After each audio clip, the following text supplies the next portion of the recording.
Welcome back, everybody. It's another episode of The Human Side of Marketing. I almost wanted to say Well-Dressed Walrus, but that's just your business, and this is your show.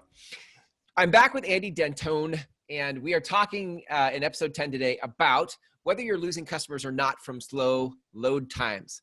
Now, I think this is one of those things, Andy, that can really fly over my head pretty fast, because when I look at a website, I'm looking at, is it pretty and does it take money? Like if it takes money, or they can opt in, they can give me their name and email address and opt in for my email list, and it looks cool, I'm good. Okay. But there's more to it than that, right? Like as a director of ones and zeros, like, there's actually more to it than that. So what is the tool? What is the thing that affects load times? There's a few factors. Processing power, number of processors and how fast they are, RAM, and the memory the server's using. Right. Those are usually the two main things. Got it. And then the hardware that the server has. Our servers are solid state now. That was a recent upgrade we went through. And those are much faster than the old spinning disks. So wow. So we've got, and on top of that, it's give me like what a load time means. Like, what does that mean, load time? In case somebody doesn't know what load time is. it's the time between you clicking on the button and the site actually loading so you can see it and use it.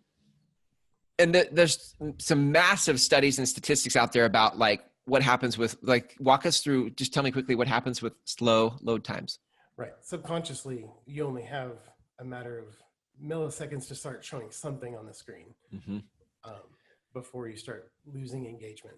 Because if I type in whatever the website is .com and like I'm on my phone or computer, but I'm on my phone and it's not pulling up fast enough, I'm out. I'm like, it's not here. I did that just today. I was like on a thing and it wasn't loading and I'm like, what? Maybe this is broken, or maybe I'll wait till I'm on better network. I bounced. Right. I don't even remember what that website is now. Right. Like I literally don't know where I was that it didn't pop up. So I have no idea if I'll be back there or not. Right. That's what's at stake here. If you guys have slow load times, that's what's at stake, is you're going to lose customers because they'll bounce. Right. Now, let me ask you this, because is it possible that I could have a fast load time for my site on a Ethernet connected computer or a Wi-Fi connected laptop, but maybe a slow load time on a mobile device? Definitely. So it's all about your connectivity to that server as well, right? What's between you and that server, and what kind of delays are involved in those networks that are all in between those pieces. Got it. Okay. So let me see if I understand this right. Like, I'm self-taught here, right? So like I've had hosting packages through some of the cheap ones, right? The $10 a month type of hosting packages. Because that's what we're talking about, right? Load times happen from hosting. Hosting, where you host your site, right, is what determines the RAM and all the hardware and all. They're the companies that actually determine how fast things load. Right. That's the foundation. There's more things you can do with caching on top of that and things. More complicated things. But. Right. But the hosting package is kind of like the main thing that will determine your load speeds, right? Right. Got it. So I had one of the cheap ones that was like $10 a month. And if I understand it right, like what actually happens is that they sort of like, they have a bunch of people that pay for hosting, and then they kind of rent off this space. Like they see which site is using the most. So we'll try to shift a little bit to RAM to them, and we'll try to shift a little bit of RAM over here. And as it's needed, they're shifting their resource around to different sites, right? That's right. Is that how that works? Oh yeah, dude, I just hit that out of the park, Andy. Good job. That's shared hosting, correct? Shared hosting. Yep. And so you don't really know. So when you said earlier on my mobile device, it depends on the connectivity and the networks and all that. Like if I'm on a shared hosting plan, I don't have really control over the load speeds, because I can't tell. There's too many variables, right? There's too many variables.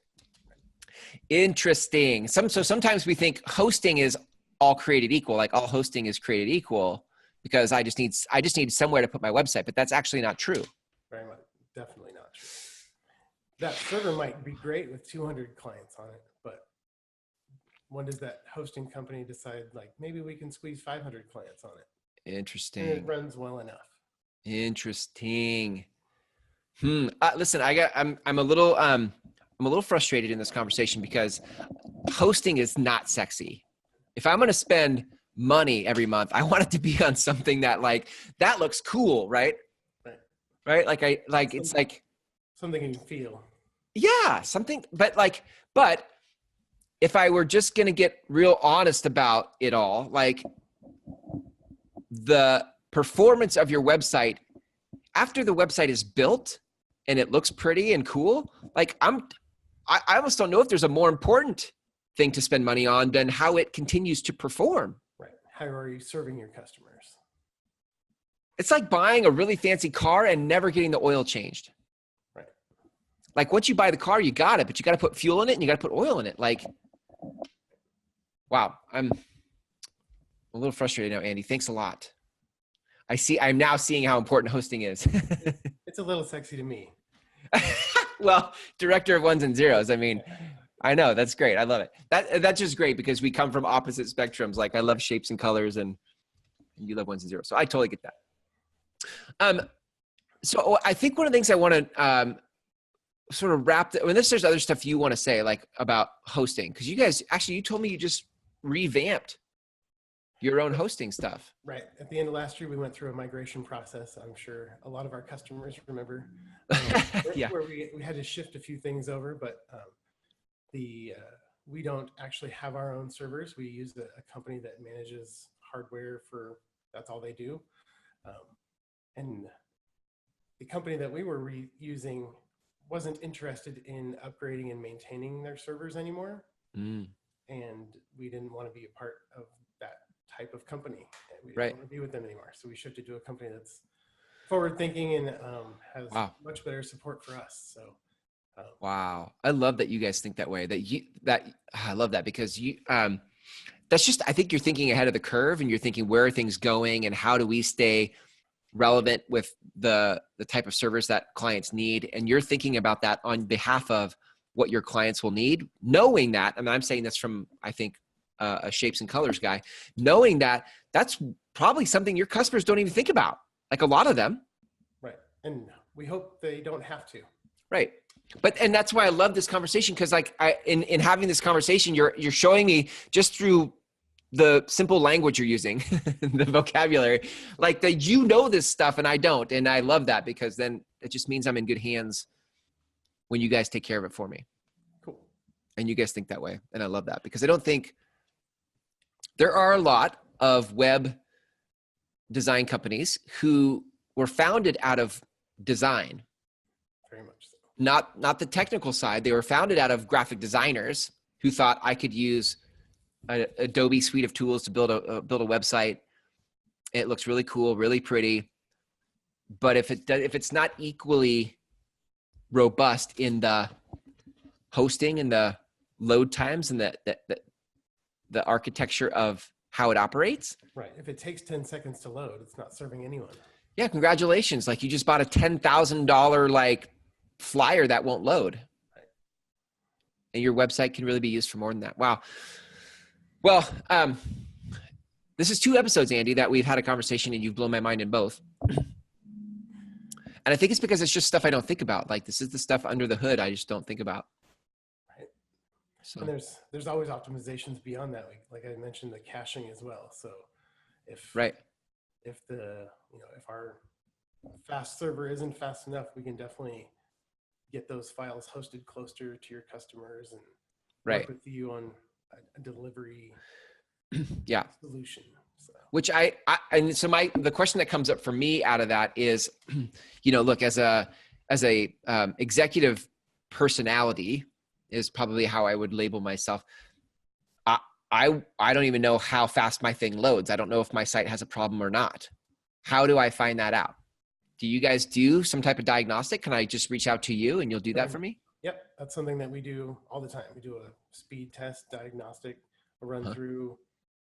Well, we can generate a list of things to pay attention to and prioritize that list. I love that. And so what would be an easy way to connect with you guys to have you do that type of a diagnostic on my site? You can use the form on our website or you can email me directly, Andy@wdwalrus.com. I love it. I love it. I love it. I love it. Good. And then you guys just know, like there was the domain in that wdwalrus.com is where you can actually go and find other things that they do. There's contact buttons on there, but that's an awesome offer. Like I would definitely take them up on getting a diagnostic. There's no reason not to have a diagnostic done on your website to see how it loads, because if you're not loading fast enough, you are losing customers. Somebody lost me today because I went to their site. It didn't load. I bounced and I don't remember what that website is now. Missed an opportunity. So happens all the time. So Andy, thank you. Thank you for knowing this stuff, because I sure as heck fire don't want to have to know this stuff. So thank you for knowing this stuff and providing those kinds of services for us, thinking ahead of the curve where things are trending in technology so that we don't have to. Great episode, Andy. I hope I didn't scare you off with these interviews. Like, I hope you're coming back for more. I'll be back. Okay, good. All right. Andy will be back for more. You heard it here first. So Andy, thanks for your time today. We'll catch you next time. Thanks, Chris.